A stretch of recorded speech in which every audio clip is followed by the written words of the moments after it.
नमस्कार दोस्तों क्या भारत एक बड़ी छलांग लगाने वाला है फाइटर जेट के प्रोडक्शन में। क्योंकि यहां पर जिस तरह की खबरें और रिपोर्ट सामने आ रहे हैं उसमें बताया जा रहा है कि 5th generation Sukhoi 57 fighter jet इसका प्रोडक्शन भारत में किया जा सकता है। पुतिन जो है उन्होंने एक बड़ा डील ऑफर किया है। आप सब जानते होंगे कि अभी एससीओ समिट के दौरान यहां पर लंबी चौड़ी बातचीत हुई है, मीटिंग हुई है पीएम मोदी और प्रेसिडेंट पुतिन के बीच में। और आपने देखा भी होगा, कई खबरें आ रही थी कि पुतिन 10 मिनट तक कार में वेट किए पीएम मोदी का, फिर वहां से वो एक साथ रवाना हुए। जब जहां पहुंचना था उसके बावजूद भी वो कार में बैठकर लंबी चौड़ी बातचीत कर रहे थे। तो यू नेवर नो यहां पर क्या क्या चीजों को लेकर डिस्कशन हुआ होगा। लेकिन आप एक खबर देख सकते हो, India Russia defence ties Sukhoi 57 fighter jets to be made in India, Moscow carries out studies on investment. जी हाँ, इसके बारे में थोड़ा सा डिटेल से हम जानेंगे कि एग्जैक्टली अभी सिचुएशन क्या है। क्योंकि इस साल अगर आप देखोगे तो लगातार स्वीट डील ऑफर करता आया है रशिया भारत को सुखोई 57 को लेकर। तो क्या क्या चीजें इसमें हो रही हैं, क्या आगे हो सकता है, वो सब कुछ मैं आपको बताऊंगा। चलिए आगे बढ़ते हैं। लेकिन उससे पहले आप सबको बता दूं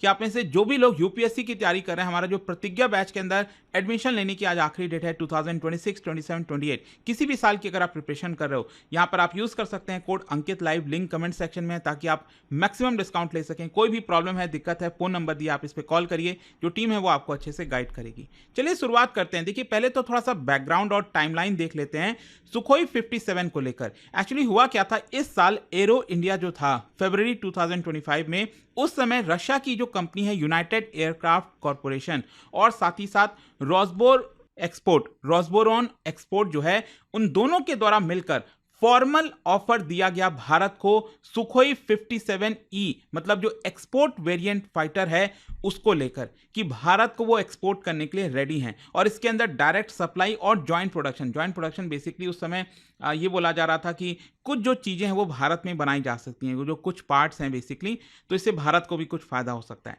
तो ये पहला ऑफर दिया गया।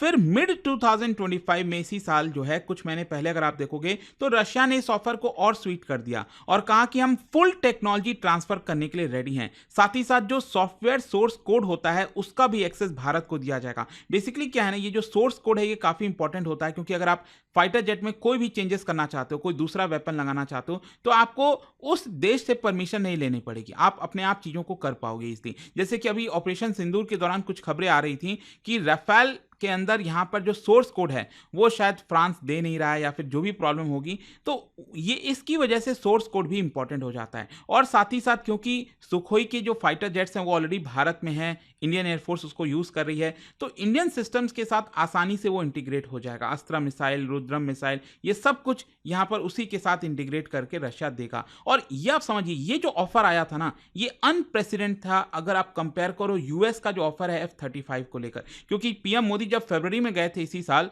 अमेरिका में, तो उस समय ट्रंप ने अनाउंस किया था कि F-35 जो है वो भारत को हम दे सकते हैं। खैर, अब क्या हुआ है, सितंबर 2025 अभी जो खबरें आई हैं, पिछले 1-2 दिन से खबरें चल रही हैं कि रशियन जो एजेंसीज हैं वो इन्वेस्टमेंट फिजिबिलिटी स्टडीज उन्होंने स्टार्ट कर दिया है भारत के अंदर सुखोई 57 मैन्युफैक्चरिंग प्लांट लगाने के लिए। और मोस्ट प्रोबेबली बताया जा रहा है कि जो एचएएल का नासिक फैसिलिटी है उसको आइडेंटिफाई किया जा रहा है कि वहां पर जो ऑलरेडी असेंबली साइट है ना, क्योंकि मैं आपको बता दूं सुखोई 30 MKI जो ऑलरेडी भारत के पास है उसका प्रोडक्शन ऑलरेडी नासिक के फैसिलिटी में चलता है। तो मोस्ट प्रॉब्ली ये वाली जो फैसिलिटी है उसी को फर्दर अपग्रेड किया जाएगा, उसमें जो भी इंपॉर्टेंट चीजें चाहिए वहीं पर उसको बनाने की कोशिश की जाएगी। ऐसा डील एक प्रकार से रशिया भारत को ऑफर कर रहा है। अच्छा, ये सुखोई 57 है क्या, ध्यान रखिएगा, 5th generation multi role stealth fighter है।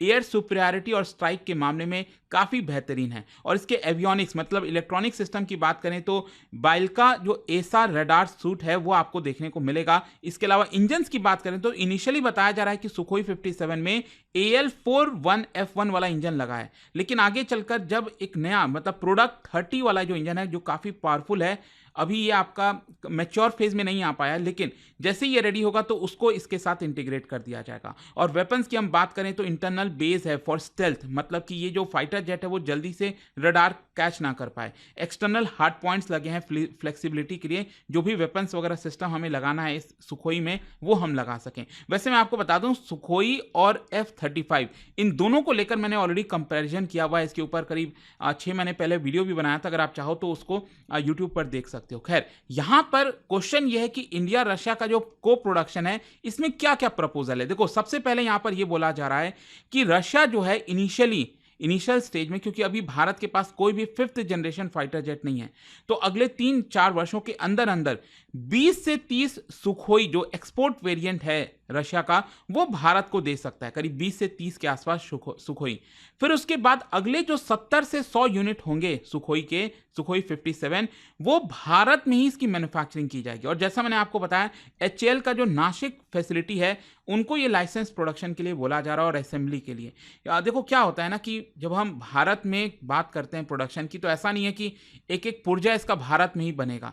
काफ़ी सारे जो पार्ट्स हैं, ज़्यादातर पार्ट्स अगर आप देखोगे तो रशिया से ही बन के आएँगे, लेकिन पूरा फाइटर जेट बनकर नहीं आएगा। मतलब एक होता है ना कि जब जैसे मान लो रफाल हो गया, रफाल तो पूरी बॉडी जो है, जो फाइटर जेट है, वो फ्रांस से उड़कर भारत के अंदर आ रहा था। लेकिन यहाँ पर क्या है कि जो कुछ पार्ट्स हैं, छोटे-छोटे पार्ट्स हैं, उसकी असेंबली लाइन जो है भारत में लगाई जा सकती है और भारत में भी उसके कुछ पार्ट्स बनाए जा सकते हैं। तो वो मिलाकर जो है, जो पूरा का पूरा एयरक्राफ्ट बनेगा, वो भारत में बनाया जा सकता है और इसमें धीरे-धीरे करके लोकलाइजेशन भी बढ़ाया जाएगा कि हमारे देश में 40 से 60% पार्ट भारत के अंदर ही बने। और जाहिर सी बात है, सोर्स कोड जो ट्रांसफर बोला जा रहा है, ये भारत के लिए एक बड़ा बूस्ट हो सकता है। अच्छा, इसमें इंडस्ट्रियल टास्क क्या-क्या इन्वॉल्व है? देखो, अगर ये बनाना है भारत के अंदर, इसमें बहुत सारी चीज़ें, यहाँ पर कंपोजिट क्लीन रूम्स हो गया, प्रिसीजन टूलिंग हो गया नासिक में, ये सब बनाना पड़ेगा। सप्लाई चेन को स्ट्रेंथन करना पड़ेगा। जो स्टेल्थ की कंपोजिट्स होते हैं, जो मटेरियल वगैरह होता है, रडार अब्जॉर्बेंट मटेरियल, ये हमें यहाँ पर देखना पड़ेगा कि भारत में आएगा या फिर रशिया से बनकर आएगा। फिर इसके अलावा इंजन्स की बात करें तो देखो, अभी क्या है कि जो प्रोडक्ट 30 जो एडवांस वाला इंजन है ना, वो अभी अनसर्टेन है, पता नहीं है इसके बारे में। तो लाइसेंस प्रोडक्शन भी काफ़ी चैलेंजिंग होता है भारत के अंदर कि उसको लेके भारत में ही इंजन बनाया जाए, तो वो भी देखना होगा। इसके अलावा सॉफ्टवेयर और जो एवियोनिक्स है, सोर्स कोड मैंने आपको बताया, वो भारत को देने को रेडी हैं, तो वो भारत के किसी भी मिसाइल्स के साथ इंटीग्रेट किया जा सकता है। फिर उसके बाद ट्रायल्स, रेगुलेटरी अप्रूवल, बहुत सारी चीज़ें करनी है अगर इसका प्रोडक्शन भारत में करना है।